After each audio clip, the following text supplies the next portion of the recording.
In the midsummer heat of 1955, the American landscape was defined by a quiet, rhythmic stability. The post-war boom had brought a sense of predictable progress to the small towns dotting the interior of the country. In these communities, history was something that happened elsewhere in the halls of Washington or the laboratories of Los Alamos. But on a Tuesday afternoon in late July, that stability was interrupted by a phenomenon that remains one of the most enigmatic footnotes in the geological record of the 20th century. It began not with a roar, but with a frequency. Those present in the town at the time described a sudden, oppressive stillness, as if the air itself had been vacuum sealed. Then came the vibration. It wasn't the jagged, violent shaking typical of a tectonic shift. Instead, it was a sustained, low-frequency hum that seemed to emanate from the very bedrock. Within seconds, the town's aesthetic of polished surfaces was decimated. In pharmacies, department stores, and private bedrooms, every mirror, regardless of size or thickness, simultaneously fractured.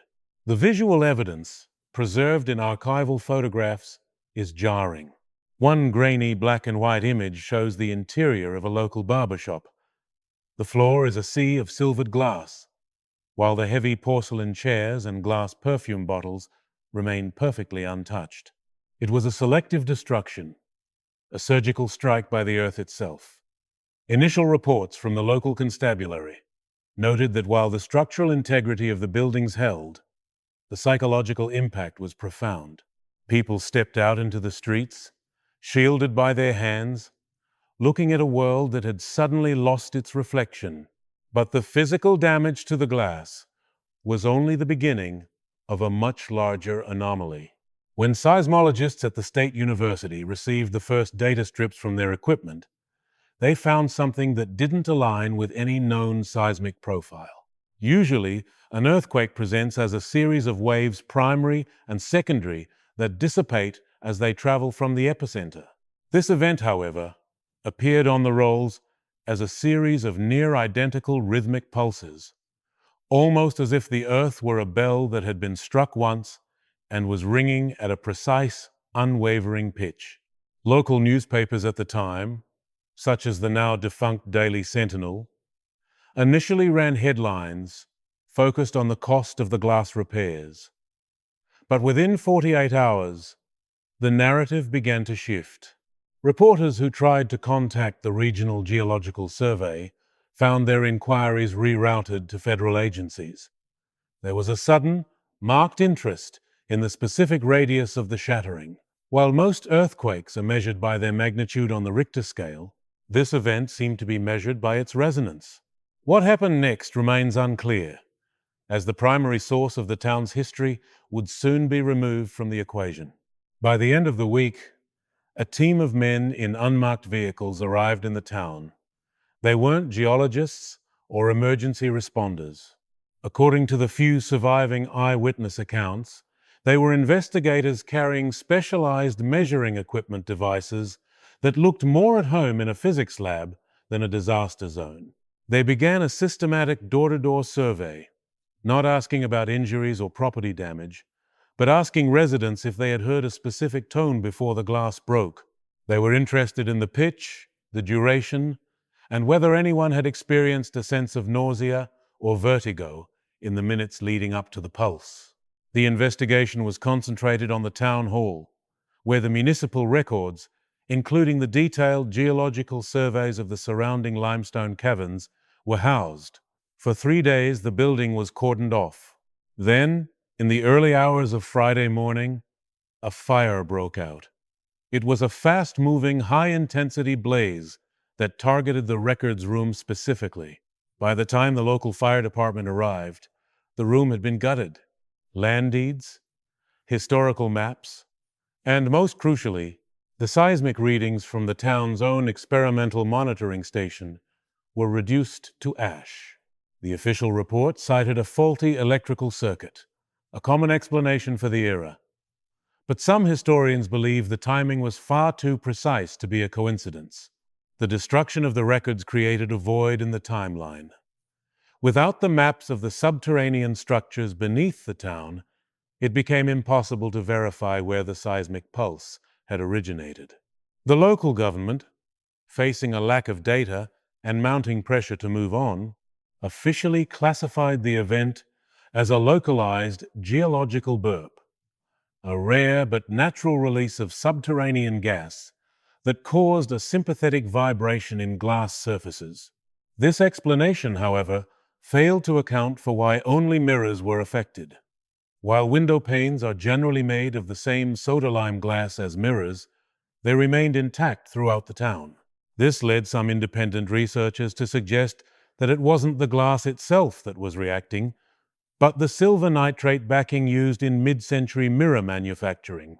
Records suggest that the seismic frequency may have interacted with the metallic layer, creating a thermal expansion so rapid the glass could not contain it. But even that theory didn't explain the most unsettling detail found in the aftermath. As the town began to clean up, a local surveyor named Elias Thorne noticed something odd about the fractures. He spent days walking the streets, sketching the patterns of the broken glass. He found that the mirrors didn't break randomly. In every single instance, the cracks radiated from the center in a geometric pattern that mirrored the town's own street layout. It was as if the mirrors had acted as a photographic plate, capturing a map of the vibration as it surged through the earth. Thorne attempted to bring his findings to the university, but his notebooks were among the items lost during a secondary, smaller fire at his own home just weeks later. The pattern of loss was becoming impossible to ignore. Every piece of physical evidence that pointed toward a non-natural origin for the event was being systematically erased. As the autumn of 1955 approached, the town, the residents, once open and neighborly, became guarded. There was a sense that they were living on top of something that didn't want to be measured, something that the authorities were more interested in containing than understanding. What they found next changed the narrative entirely. In the late 1990s, a group of urban explorers entering the abandoned outskirts of the town discovered a series of concrete shafts that had been sealed with lead plugs. These shafts weren't on any municipal map, and their depth exceeded any standard well or mine in the region. When researchers compared the location of these shafts to the sketches Elias Thorne had made decades earlier, they found a chilling correlation. The shafts were positioned at the exact nodes of the vibration, the points where the seismic pulse would have been most intense. There is no clear consensus on what these shafts were for. Some believe they were part of a secret Cold War seismic experiment, an attempt to use the Earth's own crust as a medium for long-range communication or even a weapon. Others suggest they were vents for a subterranean facility that the government was desperate to keep off the books. What is certain is that the 1955 event wasn't an isolated incident. Deep-layer core samples taken from the area years later revealed a strange phenomenon: a thin, microscopic layer of pulverized silver and glass embedded in the strata, dated to approximately 10,000 years ago. This suggests that whatever happened in 1955 had happened before, long before the town existed, and long before there were mirrors to break. The records were burned, but the Earth has a way of keeping its own archives.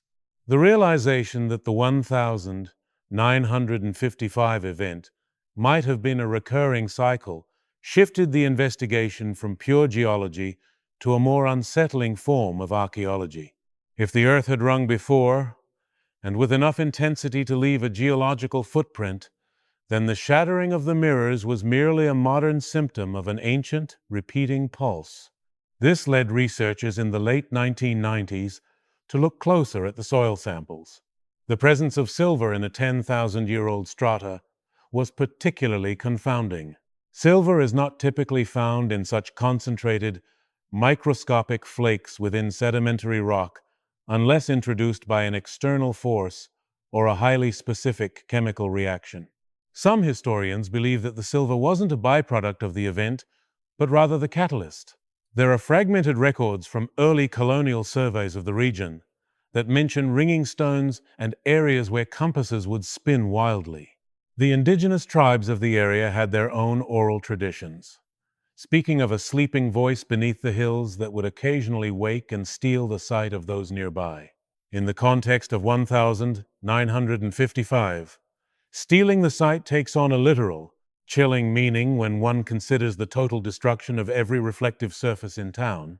But that wasn't the strangest part of the geological findings. As the team analyzed the depth of the lead-plugged shafts discovered in the 90s, they realized the shafts didn't just go down, they were angled. They were designed to converge at a single point nearly 3 miles beneath the town square. This point coincided with a massive limestone cavern system that had been partially mapped in the 1930s before being abruptly sealed by the Department of the Interior for safety reasons. The 1955 seismic event, it seems, may have been an attempt to probe that cavern using acoustic resonance, a primitive form of what we now know as seismic imaging, but on a much more dangerous scale. The 1950s were an era of unchecked scientific ambition, often fueled by the anxieties of the Cold War. Documents recovered through Freedom of Information Act requests in the early 2000s hint at a project codenamed Glass Horizon. While the full scope of the project remains redacted, the surviving memos discuss the use of low-frequency atmospheric coupling to detect subterranean movements. The theory was that if you could make the Earth vibrate at a specific frequency, you could listen to the echoes to find hidden bunkers or underwater submarines. The town, it appears, was the laboratory, but the scientists involved may have underestimated the ringing quality of the limestone beneath their feet. Limestone is porous and, in this specific region, highly saturated with mineral-rich groundwater. When the frequency was keyed in on that July afternoon, the entire subterranean structure didn't just vibrate, it amplified the signal. It turned the valley into a giant acoustic chamber. This explains why the mirrors shattered while the windows did not. The silver backing on the mirrors acted as a resonant receiver for a very specific electromagnetic byproduct of the vibration. And that's when things began to shift from an experiment into a crisis. According to a private diary discovered in the estate of a former town clerk, the vibration didn't stop when the glass broke. While the audible hum faded after a few minutes, a heaviness remained in the air for weeks. The clerk noted that several residents began complaining of metallic tastes in their mouths and a persistent ringing in their ears that matched the pitch of the initial pulse. More disturbingly, the diary mentions a series of shadowed figures, seen in the periphery of people's vision figures, that seemed to disappear whenever someone turned to look at them directly. In a world without mirrors, the residents were forced to rely on the eyes of others to confirm their own reality. The psychological strain of this, combined with the physiological effects of the frequency, created a climate of quiet hysteria. The arrival of the federal investigators only added to the tension. They weren't there to help. They were there to observe the long-term effects of the resonance on a human population. What they found next changed the narrative entirely. The investigators began collecting blood samples from the residents, claiming they were testing for mineral deficiencies caused by the local water supply. However, later analysis of the redacted Glass Horizon memos suggests they were actually looking for signs of acoustic saturation. There was a fear, or perhaps a hope, that a sustained frequency could alter the neurological pathways of those exposed to it. The shadowed figures reported by the clerk may not have been ghosts or intruders, but a form of collective visual distortion, a glitch in the human processing of light and shadow caused by the vibration of the inner ear. As the summer of 1955 turned to autumn, the federal team began to dismantle their equipment. But they didn't take everything with them. This is where the story of the 1955 seismic event takes a darker turn into the disappearance of physical evidence. Not only were the municipal records burned, but the very soil where the most intense vibrations were recorded was excavated and hauled away in covered trucks. What happened to that soil remains a mystery. Some believe it was taken to a facility in Nevada for further study, while others suggest it was neutralized to prevent the frequency from being triggered again. But you cannot neutralize the Earth itself. In 1958, 3 years after the initial event, a second, much smaller vibration was recorded. It lasted only a few seconds and didn't break any glass, but it was enough to trigger a panicked exodus of the town's remaining original families. They didn't sell their homes, they simply walked away. This led to a brief period where the town was essentially a ghost village, populated only by the few who were too old or too stubborn to leave.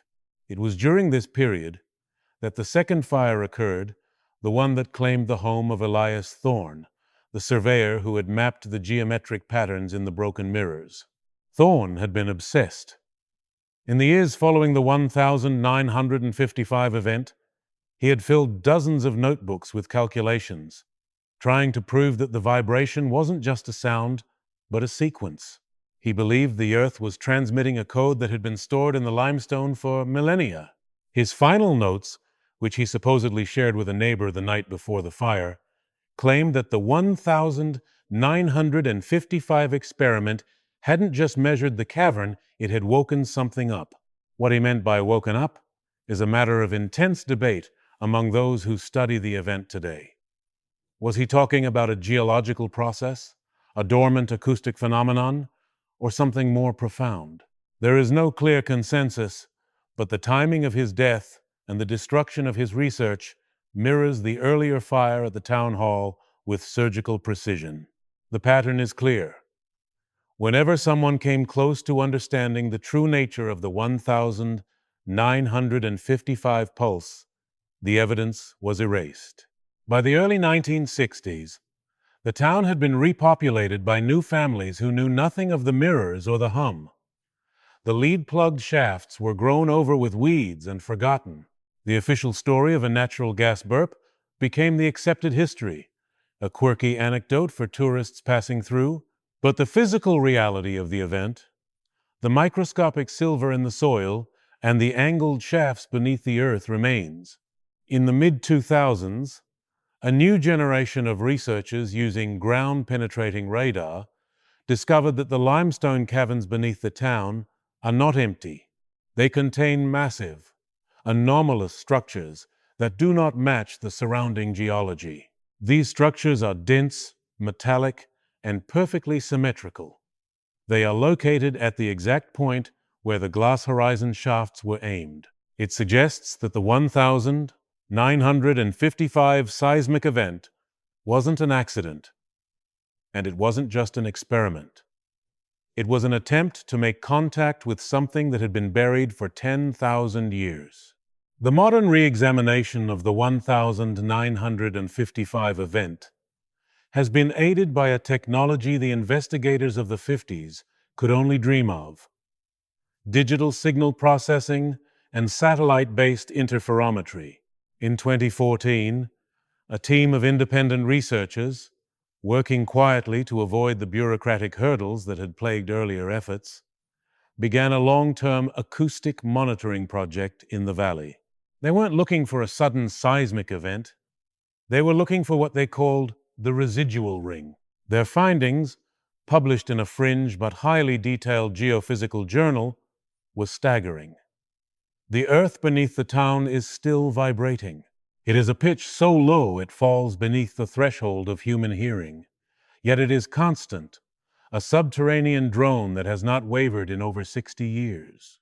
When they mapped the intensity of this drone, they found it was strongest not at the center of the town, but directly above the convergence point of those lead-plugged shafts. This suggests that the Glass Horizon project didn't just wake something up, it left the door open. In the archives of the State University, a few documents that escaped the 1955 fire have recently come to light. Among them is a series of correspondence between the lead scientist of the project and a high-ranking official in the Department of Defense. In these letters, the scientist expresses a growing concern that the frequency was coupling with something in the cavern. He wrote that the vibration wasn't being reflected back. It was being absorbed and then re-emitted with more energy than they had put in. But that wasn't the strangest part of the correspondence. In the final letter, dated just 3 days before the mirrors shattered, the scientist noted that the echo they were receiving was no longer a simple pulse. It had begun to take on the characteristics of a complex signal, a sequence of mathematical intervals that repeated every 11 minutes. He hypothesized that the metallic structures in the cavern weren't artifacts at all, but components of a massive, ancient machine, and that their experiment had inadvertently provided the power it needed to restart its cycle. This leads to a chilling reinterpretation of why the records were burned. If the government realized they had accidentally activated an ancient, subterranean mechanism of unknown purpose, the priority would not be scientific study, but absolute containment. Burning the records wasn't just about hiding a failed experiment. It was about erasing the coordinates of a potential global threat. And that's when the modern evidence begins to layer into something even more unsettling. The inherited trauma of the town is palpable even today. In the few remaining original homes, descendants of the 1,955 residents often report a strange phenomenon. Their mirrors, though modern and reinforced, occasionally shimmer without any physical cause. Some families still refuse to hang mirrors in rooms where they sleep, a tradition passed down through 2 generations without a clear explanation. It is a lingering cultural scar from a Tuesday afternoon when the world lost its reflection. What happened next in the investigation remains unclear, as the 2014 research team suddenly lost their funding and their equipment was seized by a regional land management agency. The official reason was unauthorized drilling in a protected geological zone, yet no drilling had occurred. The pattern of suppression, it seems, has entered the digital age. Today, the town remains a quiet, unassuming place. To the casual observer, there is no sign of the 1,955 disaster. But for those who know where to look, the evidence is everywhere. It's in the specific way the trees grow near the lead-plugged shafts, gnarled and twisting away from the center. It's in the persistent, low-level hum picked up by high-end audio equipment, and it's in the soil itself, where the microscopic flakes of silver continue to migrate toward the surface, as if being pushed from below. There is no clear consensus on what lies in the caverns 3 miles down. Some historians believe it is a remnant of a pre-Ice Age civilization that understood resonance in a way we are only beginning to grasp. Others suggest it is a natural phenomenon, a rare mineral formation that acts as a planetary tuning fork. But as we look at the archival photographs of the shattered mirrors, we are forced to confront a more unsettling possibility. If the event of 1955 was part of a 10,000-year cycle, then the 1955 experiment didn't cause the ringing, it merely anticipated it. The Earth was already preparing to speak. We just provided the glass for it to break. As the data continues to disappear and the eyewitnesses fade away, the story of the 1955 seismic event becomes less about what was lost and more about what remains hidden. The records suggest a tragedy of science and a cover-up of historical proportions. But the truth doesn't require records to exist.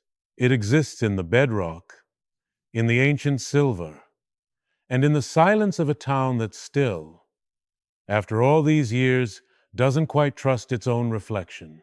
The Earth is a bell that has been struck, and we are simply living in the duration of the ring. What happens when the next pulse arrives is a question that remains unanswered, buried in the ash of the records and the depths of the limestone.